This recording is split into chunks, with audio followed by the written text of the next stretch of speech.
What's up guys, it's Trevor with Embers Living. I've been selling gas grills for 15 years. I've heard it all. I've heard every question, every myth. There's a lot of misconceptions. When you're trying to shop and buy for a gas grill, you're gonna read all kinds of incorrect stuff, sometimes correct stuff on the internet. So we kind of thought it'd be fun.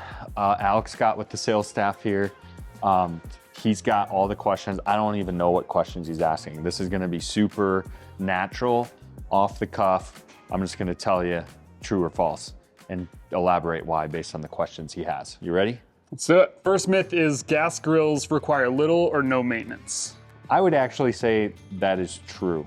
It depends, totally depends on the customer though. Some customers are really particular and they love cleaning and cleaning and cleaning their gas grill. The higher end gas grills really don't need much maintenance outside of some cleaning now and then. So really the only thing you'd ever have to do, depending on the grill, for example, this is using flame tamers. This is gonna get gunked up with grease eventually. Probably wanna flip these over, let it cook off, that type of stuff. You just wanna make sure these burner ports aren't getting clogged with grease and food. But gas grills are designed in a way, see this H? That perfectly covers the burner. So these burners are really protected. So there's not really much you gotta do on the burners themselves.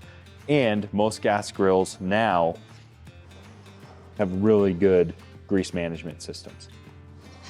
So the reality is that is true. There's not much you gotta do to them. Now, if you ask one of our employees, Bo, he's been working here a long time and I promise you his grill he bought probably 10 years ago looks like it the day he bought it. So I guarantee you he spent some time on that grill. Myth number 2, you should clean your grill grates until they look brand new every time. False. And that's gonna depend. Pretty much all the grills we sell are gonna be stainless steel. Stainless steel doesn't require much cleaning.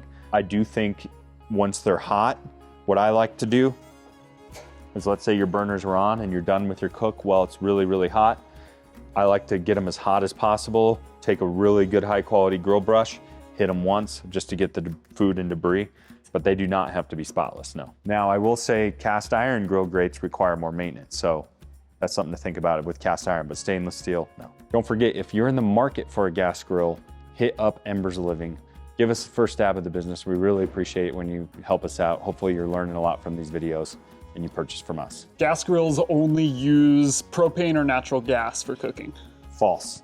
So let me show you this. There are grills everywhere, so we gotta get grills out of the way. This is our new Napoleon Pro 665, and it has a built-in smoker box, fully capable of smoking. Most brands either have smoker tubes, charcoal trays. A lot of them can be used with charcoal cooking or smoking. Cast iron grates hold more heat than stainless steel cooking grates. Mostly false, especially in our higher end category. So pretty much all of the grills that we sell use stainless steel cooking grates. So let me show you here. So here's stainless steel. Here's one of our grills that use cast iron. Now it is true, technically cast iron retains more heat. However, all of these modern day gas grills are so powerful with their burners and so efficient that these retain plenty more heat than you could ever want. Plus you have the added benefits of longevity with the stainless steel. So a stainless steel cooking grate is actually better. Now, the only time I would say that that's not true would be like on a portable grill or a camping grill, so where you have a lower BTU burner, where you're not having as much heat. That's when you see the benefit of a cast iron cooking grate. But in a gas grill like this, stainless steel all day long. Then we have probably the mecca of grill burners or grill grates. Napoleon Phantom series uses a cast stainless steel. So you have all the heat retention of cast iron and all the longevity of stainless steel.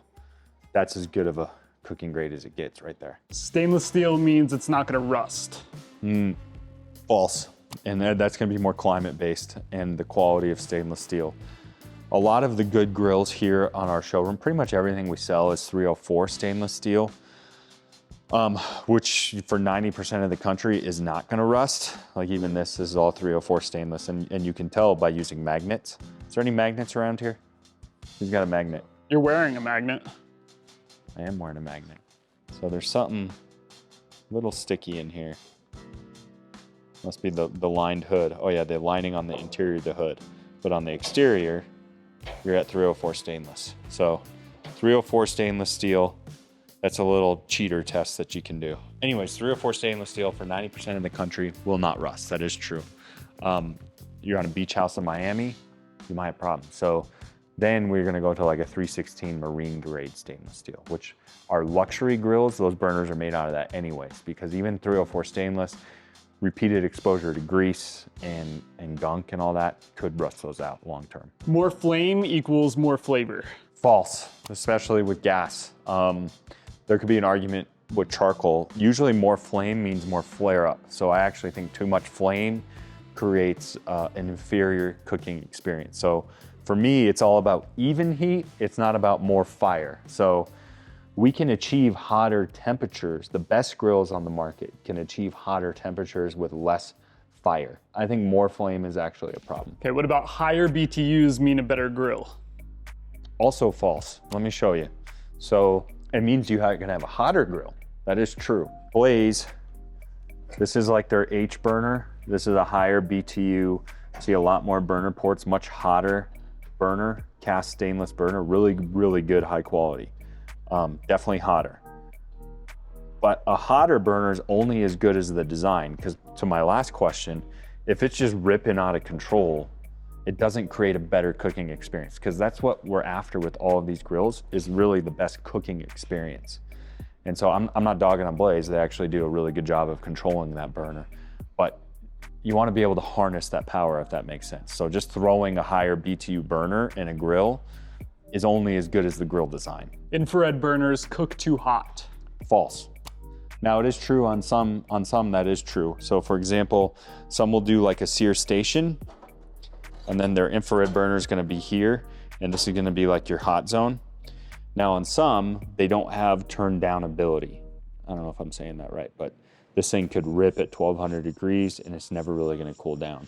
The better brands do a good job at modulating their infrared heat. Let me show you. So Lynx is one of the best at this. They use their all Trident infrared burner.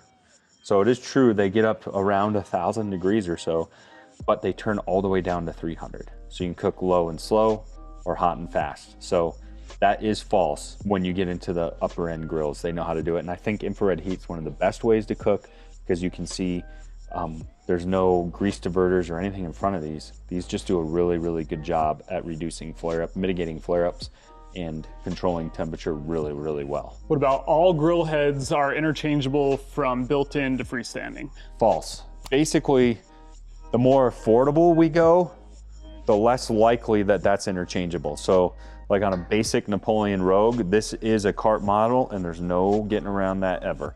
Once we get into the higher dollar amounts, sometimes it's possible, sometimes it's not. It's gonna be brand specific. So for example, let's look here.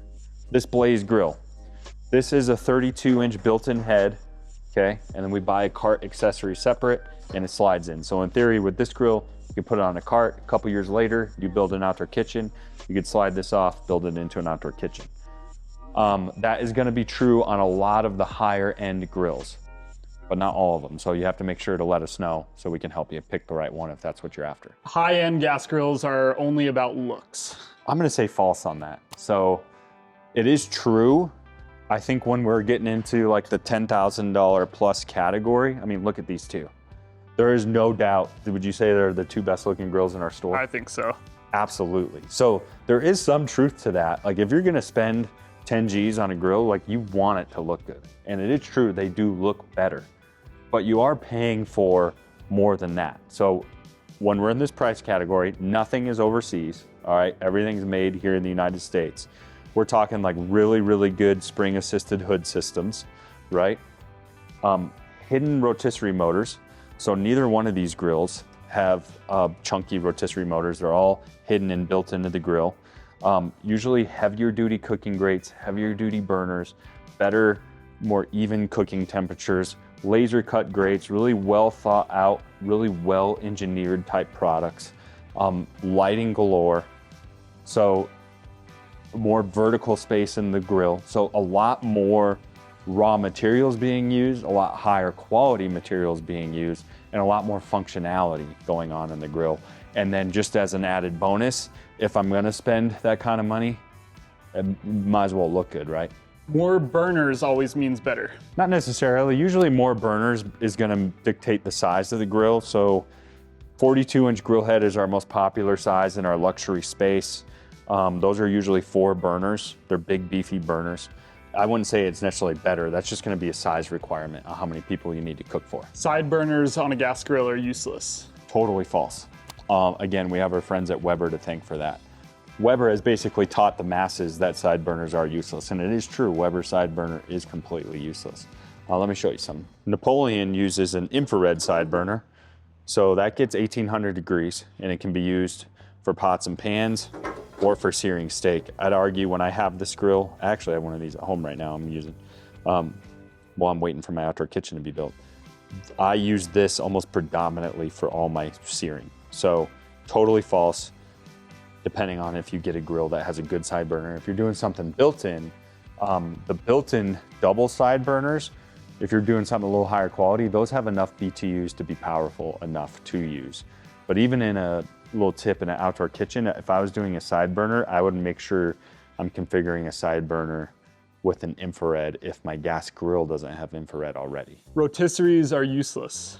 That is a loaded question and totally dependent on the cooker. I would say for 90% of cookers out there, probably. So I would not put a ton of stock into your buying decision based on rotisserie functionality, if that makes sense. 90 to 95% of consumers out there are probably never gonna use their rotisserie, but once you get the hang of it and you do start using it, they are pretty awesome. Just depends on if you're gonna dabble in it or not. There's some really cool accessories you can get for these spit rods, like chicken wing baskets, stuff like that, where you do a lot of fun stuff and it's really, really fun type of cooking. But the vast majority of consumers are almost never using their rotisserie, so I wouldn't put a lot of stock into that flipping the needle. No, that's not a saying. Moving the needle in your purchase. However, what I would say is once you're into this sort of upper echelon category, it better have a good rotisserie, because if you're spending that kind of money, even if you don't use it, you're still gonna want it. You should always put a grill cover on your gas grill. Totally false. Totally false. I'm really, really bad about that. So I have this Heston grill at my house. It's been out there for 3 or 4 years, and it's a high wind area, so I have really bad problems with covers staying on. It's endured blizzards, everything like that. Totally don't need a cover. On the flip side, again, this is consumer based. Some people are like, well, if I'm spending this kind of money on a grill, I better have a cover on it. That's true. My grill still looks really good though. I mean, it does have some scratches and stuff in it, but it is not deteriorating at all. Ceramic briquettes are better than flame tamers. Yes and no. I do think that they promote more of an even heat, but with a trade-off. So your grease is gonna sit right on here. And so when these are dirty, you're talking flare up city. So before and after cooks, you'll have to flip these, burn them off, then put them back. So it's more maintenance than flame tamers. But that's why I'm kind of partial to flame tamers. If you're not a maintenance guy, the flame tamers are gonna do the trick for you versus the ceramic briquettes. However, I do think these do perform slightly better. You have to spend 10 grand or more to get a good grill that's gonna last you a long time. Totally false. Now, that being said, the luxury, surprisingly, even to me, the luxury grill space, I mean, I never thought 5 years ago we'd be saying people are spending 10 grand for grill heads, but that is just the truth. It is our best selling category, which is crazy to think about. It's awesome. I mean, these are awesome, awesome, awesome grills. You can get, now this is gonna be apples and oranges. It depends if you're doing an outdoor kitchen or not. I wouldn't say you could spend $1,500 on a built-in head and have a good quality grill, no. You could spend $1,500 like on a good Napoleon cart model and it's gonna last you a good 10 years. But in a built-in head space, I'm gonna put you starting in our premium category. You can probably spend $3,000 to $5,000 on a good built-in head and have a really, really good gas grill. Now, of course, you're gonna lose a lot of features and functionality compared to our luxury space, but you can get into a really nice grill for 3 to 5 grand. All right, there's a wrap up on Mythbusters. Hopefully that helped answer your questions. A lot of research and time goes into buying grills this expensive. We know that, and so we appreciate you you're learning today. If you have any questions, put them in the comment section. Anything I missed, be happy to try to answer there. If you have any questions on specific product reviews, go to our channel. You can probably find dedicated reviews on the Twin Eagles, Heston, Lynx, whatever it is you're shopping for. See you guys next time.